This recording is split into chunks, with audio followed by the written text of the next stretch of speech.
अस्सलाम वालेकुम, आदाब, सत श्री अकाल। साथियों,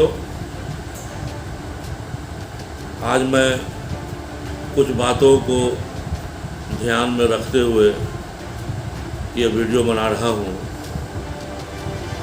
सबसे पहले बहुत दुख का विषय है कि सड़क पर तो मॉब लिंचिंग हो ही रहा था, अब सड़क से ये सदन तक पहुँच गया है। ठीक है, हम लोगों ने बैकवर्ड मुस्लिम मोर्चा एक सामाजिक संगठन बनाया और बैकवर्ड मुसलमानों की फलाह व बहबूद के लिए संघर्ष करते रहे हैं, लेकिन हमारी लड़ाई बैकवर्ड फॉरवर्ड मुसलमानों की लड़ाई नहीं है।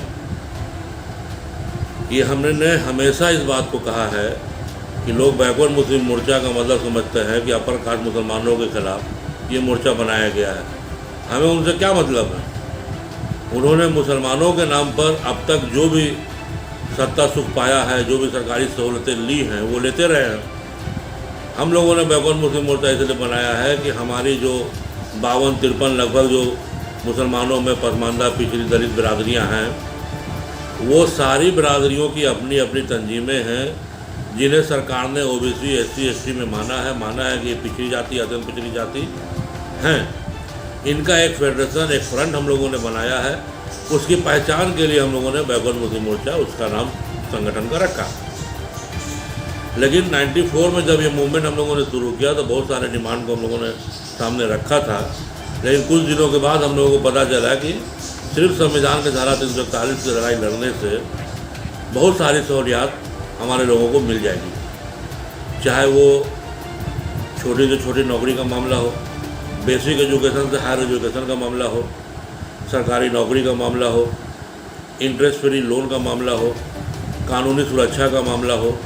सारी सहूलियात जो है आर्टिकल 341 में शमूलियत से मिल जाएगी। इसलिए हम लोगों ने 94 के बाद ये मूवमेंट शुरू किया कि जब भारत के संविधान ने 340 के तहत OBC को आरक्षण दिया, कोई धार्मिक प्रतिबंध नहीं है।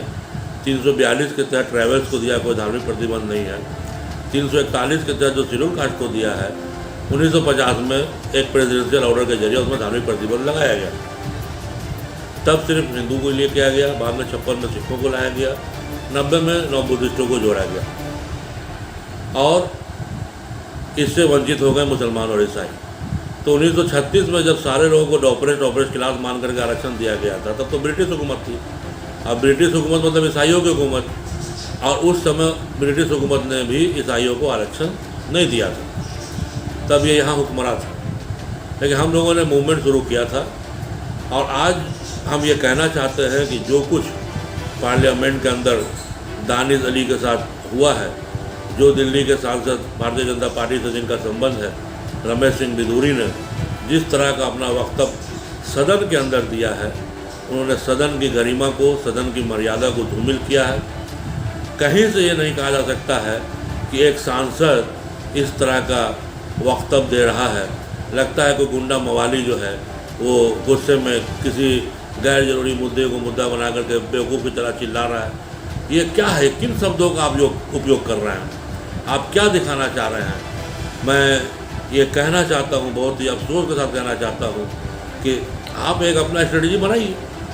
अगर भारतीय जनता पार्टी को धर्म की राजनीति करना है और मुसलमानों के खिलाफ बुरा भला कह के ही हिंदुत्व के नाम पर वोट लेना है, तो फिर आपने पसमानदा कार्ड क्यों खेला?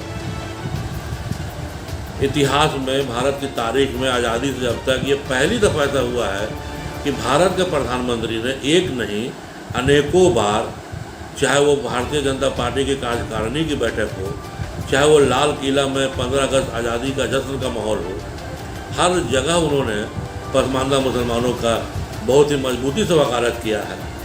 ऐसा लगा है कि भारतीय जनता पार्टी अपने एजेंडे में कुछ परिवर्तन करने जा रही है। वो अगर सारे मुसलमानों को नहीं तो 85% मुसलमानों को जोड़ने की कोशिश कर रही है। लेकिन एक तरफ आप पसमानदों की वकालत कीजिएगा, दूसरी तरफ मेवात में जो कुछ हुआ, मऊ में, नूह में, वहाँ जो 1200 से ज़्यादा जिन मुसलमानों का बुलडोजर से घर ध्वस्त किया गया, वो भी पसमानदा मुसलमान है। मॉब लिंचिंग जिनका होता है वो भी पसमानदा मुसलमान है। तो एक तरफ ये शपथ करना अपनाइएगा पार्लियामेंट में मुसलमानों को गाली आपका एमपी देगा और दूसरी तरफ आप मुसलमानों को चाहिएगा कि वो आपके साथ जुड़ भी जाए। ये दोनों काम नहीं हो सकता है। ये बहुत ही अफसोसनाक मामला है जो पार्लियामेंट में जो हुआ है विशेष सत्र के दौरान। रमेश सिंह विधूरी को तत्काल लोकसभा स्पीकर श्री बिरला जी को चाहिए कि सस्पेंड करें, कानूनी कार्रवाई करें और उन पर जो भी एक्ट होता है सारे एक्ट पर उन पर कार्रवाई होनी चाहिए और नरेंद्र मोदी जी को इसमें संज्ञान लेना चाहिए। अगर वो ऐसा नहीं करते हैं तो फिर आपका जो भी पसमानदा मुसलमानों के प्रति आप जो दिलचस्पी दिखा रहे हैं वो फिजूल है, उसका कोई फ़ायदा नहीं। हम ये कहना चाहते हैं कि बिहार में ठीक है हमारा किसी भी सियासी पार्टी से कोई संबंध नहीं है, लेकिन जो सच है वो सच है। किसी भी सियासी पार्टी ने पसमानदा मुसलमानों को कभी भी कोई भी अधिकार नहीं दिया, चाहे वो समाजवादी पार्टी हो, चाहे वो राष्ट्रीय जनता दल हो, चाहे वो कोई भी वो पार्टी जिसने बीजेपी का खौफ दिखाया और मुसलमानों का वोट लिया, उसने मुसलमानों को जोड़ा, लेकिन उसने कभी भी पिछड़े दलित मुसलमानों को उनको जोड़ने का, उनके हकूक़ का, उनके प्रश्न को कभी नहीं उठाने का काम किया।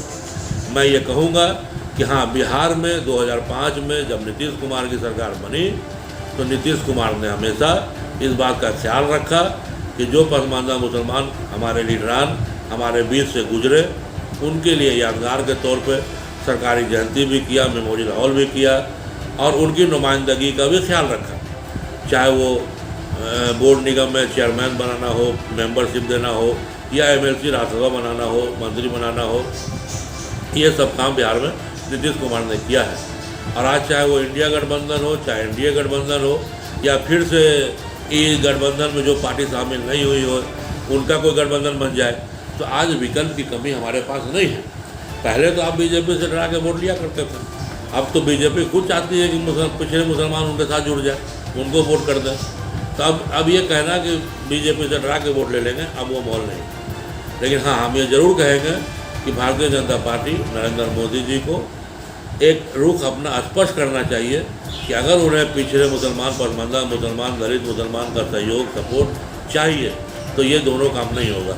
एक तरफ आप अत्याचार भी कीजिएगा, आप उनके साथ घृणा भी दिखाइएगा, आप बदतमीजी भी कीजिएगा, आपका सांसद अपशब्द का इस्तेमाल करेगा और दूसरी तरफ आप सपोर्ट भी चाहिएगा, तो ऐसा नहीं हो सकता है। मेरे पास विकल्प है, पसमानदों के पास विकल्प है। हम तो बिहार में जनता दल यूनाइटेड को सपोर्ट करते हैं। हमारा मानना है कि जनता दल यूनाइटेड, खासतौर पर नीतीश कुमार जी ने हम लोगों के प्रश्नों को भी उठाया, उसको हल भी किया, नुमाइंदगी भी दी, ये सब काम किया। आज उनका गठबंधन आरजेडी के साथ है। अभी 2020 में जब सरकार बनी है तो ये पसमानदा मूवमेंट का एक प्रेशर ही था कि आरजेडी ने बहुत ही मजबूर होकर के पहली बार तारीख में कोई एक मंसूरी विधायक भी बना और उसको मंत्री भी बनाया गया। ये एक पहली बार ऐसा हुआ है।